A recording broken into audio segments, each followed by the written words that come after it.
Okay.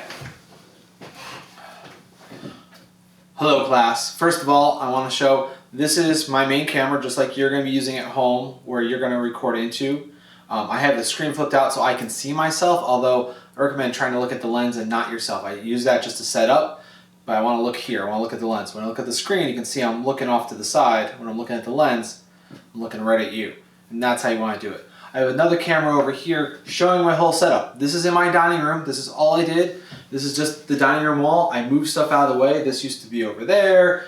All this stuff was all over the dining room table because my kids' Easter candies everywhere. But now I just cleared out enough space. I actually have my laptop right here in front of me with the script on it, so I can kind of glance down, look at my next thing, and then look up at the camera. So it's okay to do this. You know, if you want to have it up on a stand maybe, you don't want to do that and block your screen though. But if you want to maybe tape the words underneath your camera, that's a way to do it. I understand not everyone can memorize a script. It takes a lot of work to do that. Also make sure you have water close by. Hydrate yourself, it's easier to read that way. So I'm just going to run through this a couple times. This is my 5-fact script that I wrote up just for this demo. So I'm going to read this, and I need to do this real quick. Like I said, I set up the screen just as a reference so I can see myself, but I keep looking at it. So I'm going to flip it out of the way, so that way I'm looking straight at the lens now. So here you go. These are my 5 facts. In 3, 2, 1. Hi, I'm Keith, and here are 5 facts about Blazing Saddles. The origins of Blazing Saddles are from a script called Tex X, written by Andrew Bergman. The name was a reference to Texas and Malcolm X. In this version, the sheriff was to be played by James Earl Jones. But like most things in Hollywood, this didn't really go anywhere. But Mel Brooks loved the script so much that he bought the rights to it.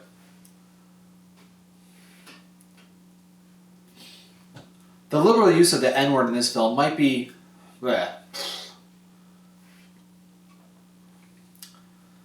The liberal, it's so hard to say liberal sometimes. The liberal use of the N-word in this film might be a shock to today's audience. The studio is often pushing it back against... Try that again. The liberal use of the N-word in this film might be a shock to today's audience. In fact, Mel Brooks often said that it'd be hard to make this film today. The studio is often pushing back against it, but Brooks received constant support from fellow writer Richard Pryor and cast member Cleavon Little, who played the sheriff. John Wayne was originally offered the role of the Waco Kid, but he turned it down, saying that it didn't match with his... Bleh. See, I'm trying to improvise sometimes. That doesn't always work. Okay, fact 3. John Wayne... Try that again. John Wayne was offered the role of the Waco Kid, but he declined it, saying that the film was too blue for his family-oriented image. However, he would be first in line at the premiere. Gig Young was originally cast as a Waco Kid. However, his history of Gig Young was originally cast as the Waco Kid. However, his history of drinking made it a very short gig. He collapsed on set during his first scene. Since filming was already in progress, they needed a new Waco Kid right away. So Mel Brooks picked up the phone and called... Start all the way from the beginning. It's okay to do multiple takes. That's the point. Gig Young was originally cast as the Waco Kid. However, his history of drinking made it a very short gig. He collapsed on set during his first scene. Since filming was already in progress, they needed a new Waco Kid right away. So Mel Brooks... Oh, my phone, I didn't put it on silence. Oops. Gig Young was originally cast as the Waco Kid. However, his history of drinking made it a slight problem. He collapsed in the first scene. Gig Young was originally cast as the Waco Kid.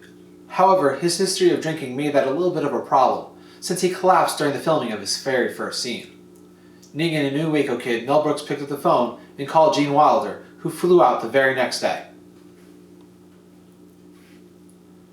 The studio executives were not happy with the film at first. During the private screenings, there were very few laughs. and they were ready to dump the film and cut their losses. But they decided to do a limited release in New York, Los Angeles, and Chicago. After that, the movie ended up being the studio's #1 moneymaker that summer. From my dining room, I'm Keith, and this has been 5 facts about Blazing Saddles. And that's it, now we're ready to go cut. See you in the editing room.